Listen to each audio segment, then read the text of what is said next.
Hello students, my self Asha ma'am. और बच्चों, आज मैं आपको आपकी 10th क्लास की इंग्लिश बुक फर्स्ट फ्लाइट की जो थर्ड पोएम है, ए टाइगर इन द जू, इसकी एक्सप्लेनेशन कर रही हूँ। तो चलिए शुरू करते हैं। पहले पोएम से पहले इसका इंट्रोडक्शन देखते हैं। This poem contrast A tiger in the जू with the tiger in its natural habitat. तो ये जो पोएम है ये कंट्रास्ट दिखाती है, तुलना करती है एक टाइगर तो जो जू में रहता है, जो चिड़ियाघर में बंद है, और with the tiger in its natural habitat, और दूसरा टाइगर जो अपने नेचुरल हैबिटेट में है यानी कि जंगल में है। तो दो टाइगर्स के बीच में यहाँ पे कंट्रास्ट दिखाया गया है, एक टाइगर जो जू में रहता है और दूसरा जो जंगल में रहता है। The poem moves from the zoo to the jungle. तो ये जो पोएम है ये जू से जंगल की तरफ जाती है, and back again to the zoo, फिर वापस जू की तरफ आती है। मतलब दोनों के बारे में बताया गया है। Read the poem silently once and say which stanzas speak about the tiger in the zoo and which one speak about the tiger in the jungle. तो ये पोएम पढ़ के आपको देखना है कि किस स्टैंजा में बताया गया है कि जू वाले टाइगर की बात हो रही है और कौन से स्टैंजा में जंगल वाले टाइगर की बात हो रही है। तो फर्स्ट स्टैंजा देखिए। He stalks in his vivid stripes. Stalks का मतलब होता है बच्चों धीरे धीरे चलना। जो टाइगर है यहाँ पे ही स्टॉक्स, वो धीरे धीरे चलता है इन हिज विविड स्ट्राइप्स। जो ये विविड स्ट्राइप्स जो आया है, आपको पता है कि टाइगर की बॉडी पर जो है वो धारियाँ बनी हुई होती हैं, काफ़ी चमकीली धारियाँ होती हैं, तो उनके लिए आया है। He stalks in his vivid stripes the few steps of his cage. अपने पिंजरे के कुछ ही कदम वो चलता है, क्योंकि पिंजरे में ज़्यादा दूर तक तो वो चल नहीं पाएगा, छोटा पिंजरा है, तो वो केवल फ्यू स्टेप्स यानी कुछ ही कदम चल पाता है। On pads of velvet quiet in his quiet rage. और ये पैड्स ऑफ वेलवेट क्वाइट से मतलब है कि टाइगर के जो पंजे होते हैं, आपने नीचे से देखा होगा, वो गद्दीदार होते हैं, वेलवेट की तरह सॉफ्ट होते हैं। जैसे कुत्ते बिल्लियों के पंजे आपने देखे होंगे नीचे से कितने सॉफ्ट होते हैं, तो इसी तरह से जो टाइगर के जो पंजे हैं वो भी एकदम वेलवेट के जैसे हैं, और वो इन हिज क्वाइट रेज, और वो बहुत गुस्से में चल रहा है। तो यहाँ पे आपको पता लग गया होगा कि ये जू वाला टाइगर है, जो अपनी चमकीली धारियाँ उसकी बॉडी पे बनी हुई हैं, और वो अपने पिंजरे में कुछ ही कदम चल पाता है क्योंकि पिंजरा छोटा है, और उसके जो पैरों की तुलना है, पंजों की तुलना है, वो वेलवेट से की गई है कि उसके पैर जो हैं वो गद्दीदार हैं। On pads of velvet in his quiet rage, और वो बहुत गुस्से में है। अब पिंजरे में बंद है तो गुस्से में होगा। सेकंड स्टैंजा देखिए। He should be lurking in Shadow. उसे तो कहीं छाया में छुपा हुआ होना चाहिए था। मतलब उसकी असली ज़िंदगी में तो उसको कहीं पे छुपा हुआ होना चाहिए था। शैडो छाया। Sliding through long grass. Sliding का मतलब होता है धीरे धीरे छुप छुप के निकलना, और वो लंबी घास में से छुप छुप के कहीं निकल रहा होता। Near the water hole. पानी के किसी होल, पानी के किसी स्रोत के पास, मतलब जहाँ पर कोई भी छोटा सा तालाब वगैरह हो उसके पास। वेयर प्लम्प डियर पास। जहाँ से कोई, प्लम्प का मतलब होता है मोटा तगड़ा, भाई मोटा ताज़ा हिरन वहाँ से गुजरे।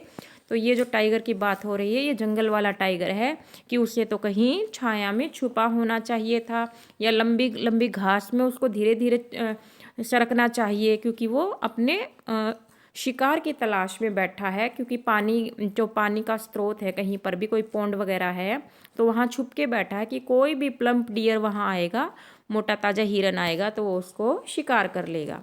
तो ये जंगल वाले टाइगर की बात हो रही है। थर्ड स्टैंजा देखिए। He should be snarling around houses. वो तो घुर्रा रहा होता, स्नार्लिंग मतलब घुर्राना, अराउंड हाउसेज घरों के बाहर, एट द जंगल्स एज जंगल के किनारे पे। मतलब अगर वो जंगल में होता तो किनारे पे आके घरों के बाहर वो दहाड़ रहा होता। Baring his white fangs. अपने चमकीले दांतों को दिखा रहा होता। His claws. अपने पंजों को दिखा रहा होता। Terrorising the village. और पूरे गांव वालों को वो डरा रहा होता।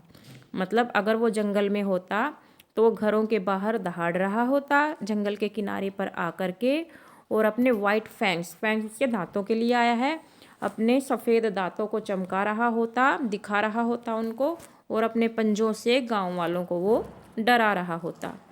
But he is locked in a concrete cell.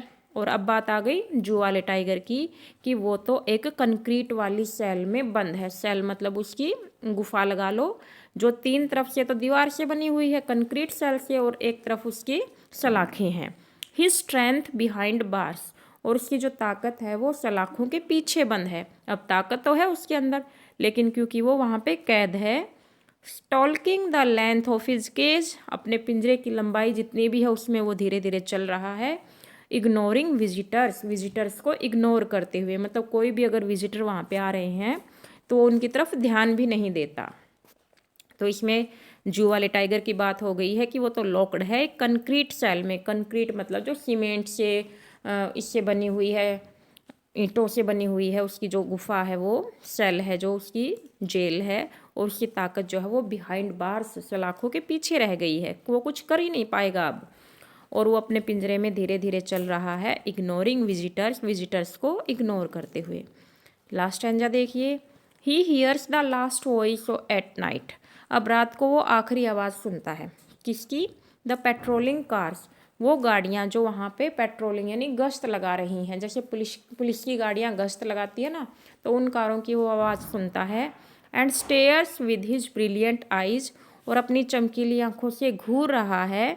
At the brilliant stars, उन चमकीले तारों को, मतलब पिंजरे में बैठा है, कुछ कर नहीं सकता, तो अपनी चमकीली आंखों से वो चमकीले तारों को घूर रहा है, देख रहा है। लेस्ली नॉरिस इससे पोएट है। अब कुछ एक इसके क्वेश्चन आंसर्स करते हैं। सबसे पहले समरी, जो आपके लिए मोस्ट इम्पोर्टेंट है। This poem brings out the contrast between the tiger in its natural habitat and in the जू टाइगर। तो आपको पता है ये जो पोएम है ये कंट्रास्ट दिखा रही है। एक टाइगर तो जो जू में है और दूसरा टाइगर जो अपने नेचुरल हैबिटेट में है, यानी कि जंगल में है। तो उन दोनों टाइगर्स के बीच ये कंट्रास्ट दिखाती है। His strength is behind the bars, तो उसकी ताकत जो है वो सलाखों के पीछे है। He sees the visitors of the zoo but ignores them, वो जू के विजिटर्स को देखता है जो आने वाले हैं और उन्हें इग्नोर कर देता है। The poet thinks that the proper habitat of the tiger is the jungle, कि जो टाइगर का जो प्रॉपर हैबिटेट है, उसका जो रहने की जगह है वो तो जंगली है। इन the jungle it can move freely and shows his strength, और जंगल में ये आज़ादी से घूम सकता है और अपनी ताकत को दिखा सकता है। अब क्वेश्चन आंसर्स देखिए। फर्स्ट क्वेश्चन इंपॉर्टेंट है, how does the tiger walk about in the cage, कि टाइगर पिंजरे में कैसे चलता है। व्हाट आर हिज इमोशंस, और उसकी क्या भावनाएं हैं। तो हम कहेंगे the tiger is locked in the cage, कि टाइगर जो है वो पिंजरे में बंद है। He walks slowly but proudly, तो वो धीरे धीरे चलता है लेकिन फिर भी उसके अंदर घमंड है, प्राउडली चल रहा है वो। ही इज़ वेरी एंग्री, अब वो बहुत गुस्से में भी है। बट ही इज़ हेल्पलेस, लेकिन वो हेल्पलेस है, असहाय है, वो कुछ नहीं कर सकता। He can't do anything for his freedom, वो अपनी आज़ादी के लिए कुछ नहीं कर सकता। सो ही वॉक्स साइलेंटली, इसलिए वो धीरे धीरे चलता है। सेकंड देखिए, how does the tiger terrify the villagers, जो टाइगर है वो गांव वालों को कैसे डराता है। The forest is natural habitat of the tiger, अब आपको भी पता है कि जो जंगल है वो टाइगर का नेचुरल हैबिटेट है, यानी प्राकृतिक आवास है। So the tiger growls, GROWLS, growls at the edge, ADGE of jungle near some village, तो जो टाइगर है वो जंगल के किनारे पर आके घुर्राता है किसी गांव के पास। He terrifies the villagers by showing his white fangs and claws, तो वो गांव वालों को डराता है अपने सफ़ेद दांत दिखा के और अपने पंजों को दिखा के वो गांव वालों को डराता है। He terrified the villagers.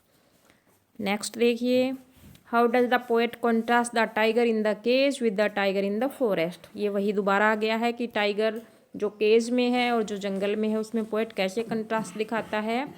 In the जू the tiger is behind the bars, चिड़ियाघर में है जो टाइगर वो सलाखों के पीछे है। ही हैज़ नो फ्रीडम, उसके पास कोई आज़ादी नहीं है। ही इज़ वेरी एंग्री, वो बहुत गुस्से में है। ऑन द अदर हैंड, दूसरी तरफ, the forest is the natural habitat of the tiger, जो जंगल है वो टाइगर का प्राकृतिक आवास है। He can move freely wherever he wants, तो जहाँ भी वो चाहेगा वहाँ पे वो जा सकता है। How does the tiger behave at night, अब रात को टाइगर कैसे बिहेव करता है। The tiger stairs at the shining stars at night, अब रात को जो टाइगर है वो चमकीले तारों को घूरता है। He hears the noise of patrolling cars, और वो पेट्रोलिंग कार्स की आवाज़ों को सुनता है, जो गश्त लगाने वाली गाड़ियां हैं उनकी आवाज़ें सुनता है।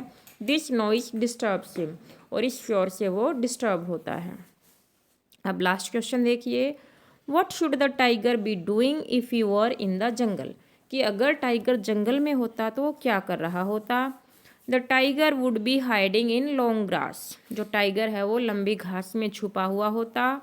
ही would be sitting near some water hole waiting for some plump deer, और वो किसी पानी के स्रोत के पास छुप के बैठा होता और किसी मोटे ताजे हिरण की वेट कर रहा होता कि कोई हिरण वहाँ पे आएगा तो वो उसको मार देगा, उसका शिकार कर लेगा। तो लेस्ली नॉरिस इसके पोएट हैं। आई होप बच्चों आपको ये पोएम अच्छे से समझ आ गई होगी। Thank you.